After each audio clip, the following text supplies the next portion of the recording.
The letter came on a Tuesday morning, and Ansel read it 3 times before his hands stopped shaking. "We regret to inform you that your application has been declined." He folded it slowly, the way a man folds something he already knew was coming, not with surprise, but with the quiet weight of confirmation. He placed it on top of the other 11 rejection letters stacked neatly on the corner of his kitchen table. 12 letters, 12 closed doors. 12 different ways the world had found to say the same thing. You are not enough. Ansel Merritt was 34 years old, and he had never once in his adult life held a job longer than 8 months. Not because he was lazy. Anyone who had ever worked beside him would have laughed at that idea. Ansel was the first one in and the last one out. He worked with his hands and his back and whatever was left of his heart. But there was always something, a company downsizing, a manager who didn't like him, a contract that ended without renewal. And when the latest construction firm he worked for folded overnight without paying its workers their last 3 months of wages, Ansel found himself not just jobless, but broke, behind on rent, and running out of time. His neighbor, old Blaine Hutchins, had knocked on his door the week before, not unkindly, and said, "Son, maybe it's time you think about moving back to your sister's place. Nobody's hiring around here. Not for men like you. Men like you." Ansel had never asked Blaine what he meant by that. He didn't need to. He was the man who had served 8 years in prison for a crime that the courts had later acknowledged he did not commit. But by then, the damage was done. His name was attached to a record. His face was attached to a file. And no matter how many times he explained the exoneration, no matter how many character references he carried in his worn leather folder, the moment a background check came back, the phone calls stopped. His sister Aurelia called him every Sunday. She lived 4 hours away in a small city where she worked as a school librarian. She had a kind voice and a small apartment, and she always said, "You can come, Ansel. You're always welcome here." But Ansel could hear the hesitation behind the kindness. She had 2 children, a tight budget, and a landlord who had already expressed concerns about additional tenants. He loved her too much to burden her, so he stayed, he prayed, he applied for jobs, and he received rejection letters. The Cornerstone Community Church sat at the end of Birch Street, between a laundromat and a pharmacy that had been boarded up for 2 years. It was not a grand building. The paint on the sign was peeling slightly at the corners, and one of the 2 lights above the entrance had burned out and not yet been replaced. But on cold evenings, warm light poured through its windows, and sometimes Ansel could hear singing from the sidewalk. He had walked past that church 43 times. He knew because he had started counting, somewhere around walk number 30, as something to do with his mind while his feet moved and his thoughts grew heavy. He was not a man who prayed easily. He had prayed once, desperately in a prison cell, prayed so hard his throat ached and his knees bled from the concrete floor. And the answer he got was 8 more years before anyone believed him. So prayer and Ansel had a complicated history. But on the 44th walk, a woman stepped out of the church's side door carrying a box of donated clothes, lost her footing on the wet step, and would have fallen hard if Ansel had not been right there to catch the box and steady her arm. "Oh!" she gasped, then laughed, a real laugh, warm and startled. She was perhaps 60 years old, with silver hair pinned back and kind eyes behind oval glasses. "Thank you, young man. God sent you at exactly the right moment." Ansel almost said something dismissive. He almost smiled politely and kept walking. But something about the certainty in her voice, not dramatic, just simple and sure, the way someone states that the sky is blue, made him pause. "I'm Winsley," she said, adjusting her glasses. "I help coordinate the outreach ministry here.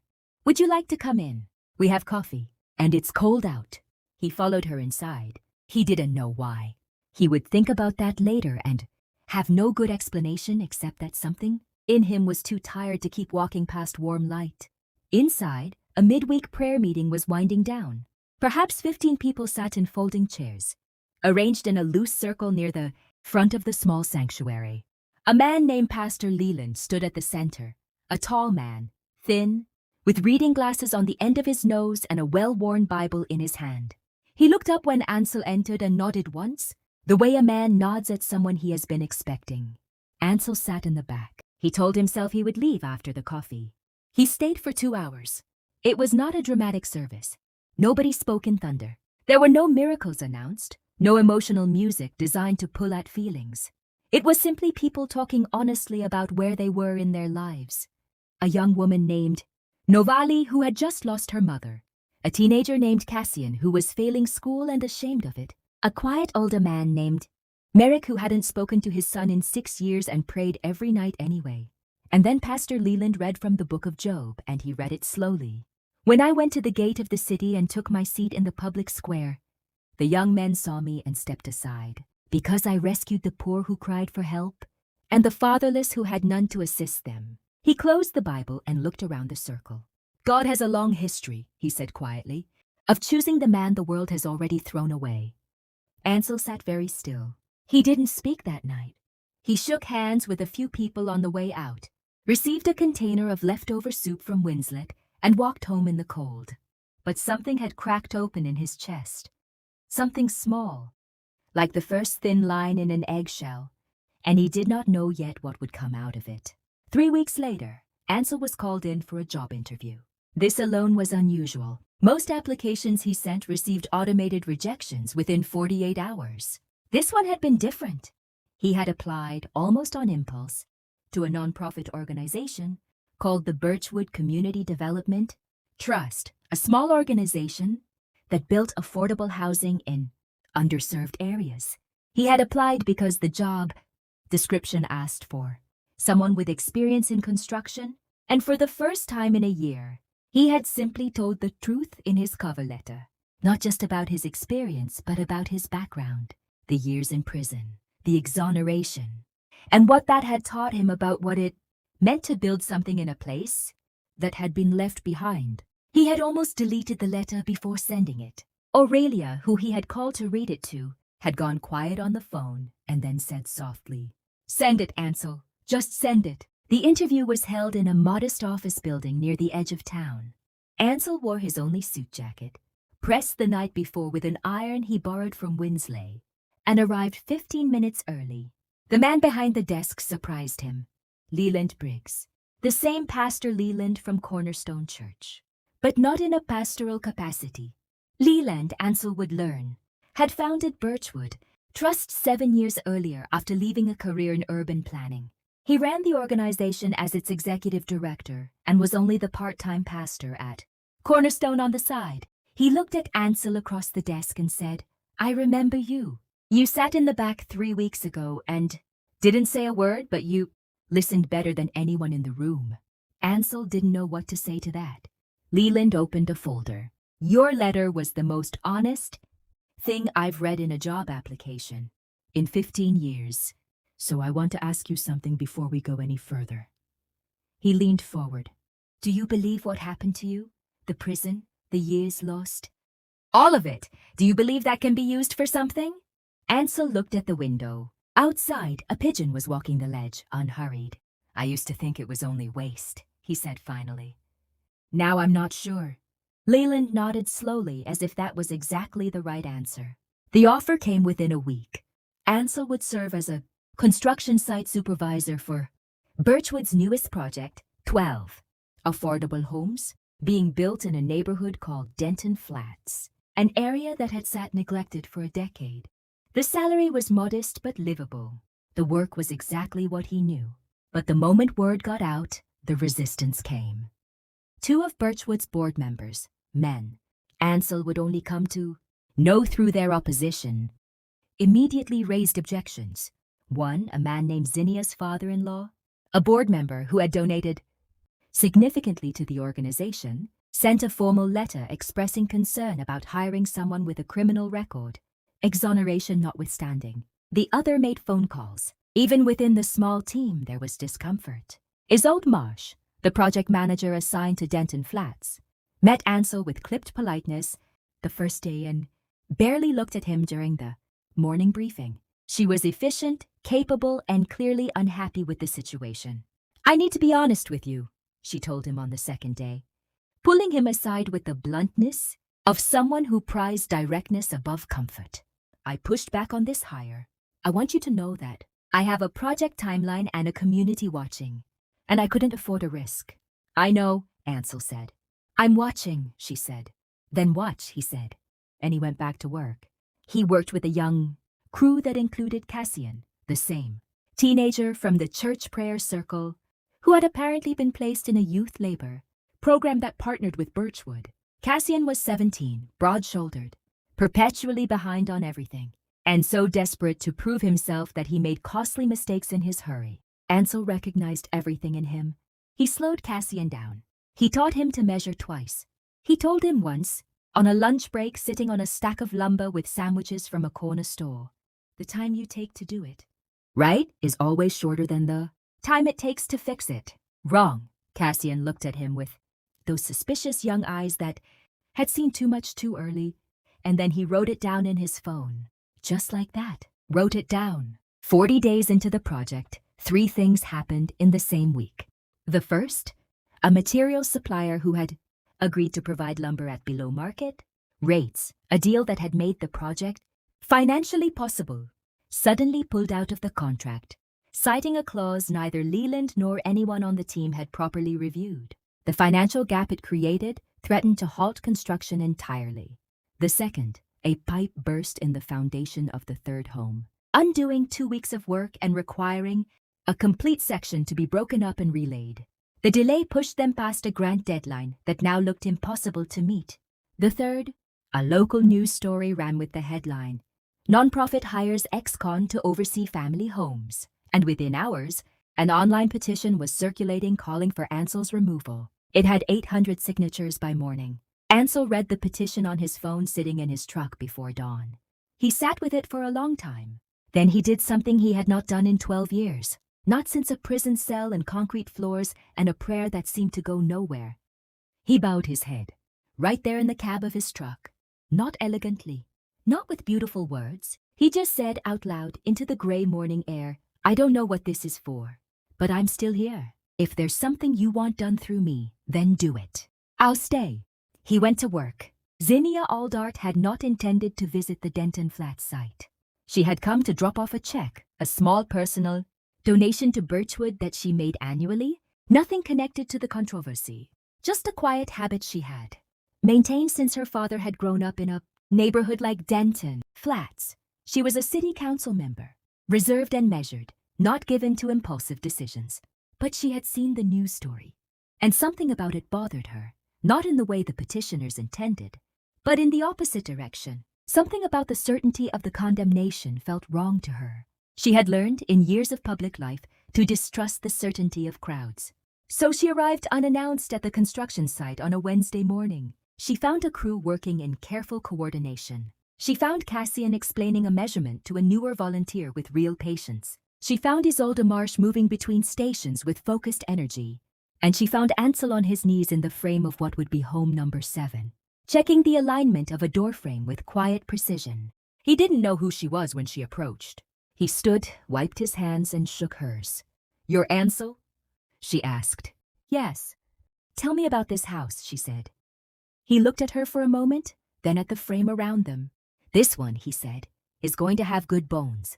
The family moving in has 3 kids. I made sure the bedroom framing is solid enough to hold whatever those kids hang on the walls for the next 20 years. Zinnia was quiet. "You think about who's going to live here?" she asked.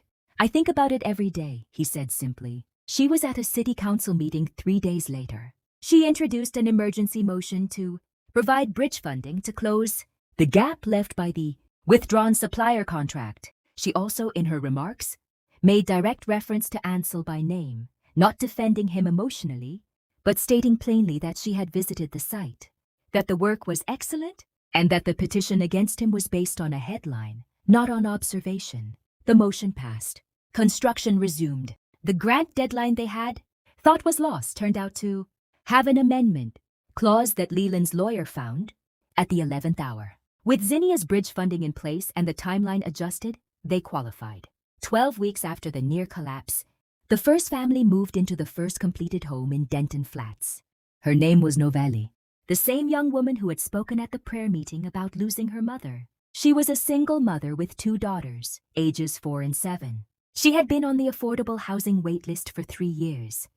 When she walked through the front door for the first time and saw the painted walls and the light coming through windows and the small backyard where her daughters could run. She stood very still for a moment, and then she covered her face with both hands and cried. Ansel was standing outside. He did not go in. That was her moment, not his. But Isolde, who had been standing beside him, said quietly without looking at him, "You did good work." He did not say anything. She turned and looked at him directly. "I was wrong about you. I want you to know that. You were careful about something that mattered," he said. "That's not wrong." She shook her head slightly, almost a smile. "You're a strange man, Ansel Merritt." "Probably," he said. On the Sunday after the first move-in, Ansel went back to Cornerstone Church. This time, he did not sit in the back. He sat in the circle. Pastor Leland, who of course also knew now the full arc of what had happened over the past months, did not make a speech about it. He simply nodded when Ansel sat down, the same quiet nod as the first night, and opened the service. But at the end, he asked if anyone had anything to share. Ansel had not planned to speak. The words came before the decision did. "I spent a long time thinking God had either forgotten me or was punishing me for something I couldn't fix," he said. The room was quiet. "I spent a long time thinking the door was never going to open because I wasn't the kind of man doors opened for." He paused. "Turns out the door was real. It was just being built while I was waiting." Cassian, sitting 2 chairs down, was looking at him with those same eyes, still suspicious of the world, but watching, always watching. Merrick, the old man who hadn't spoken to his son in 6 years, had his head bowed. Something in the set of his shoulders had changed. Winslet, near the back with her oval glasses and her quiet hands folded in her lap, was smiling. And Ansel understood something then, something he could not have understood a year ago, not even 6 months ago. The years in prison had not been waste, not entirely. They had built in him the kind of patience that does not collapse under pressure, the kind of steadiness that a frightened young man like Cassian could lean against, the kind of knowing what it is to have nothing, so that when Novali walked through a door into something she had prayed for and barely dared believe, he understood exactly what it meant. God had not been absent in those years. God had been working, not around the suffering, but through it, slowly, quietly, without announcement, building something that no one could see yet because it wasn't finished.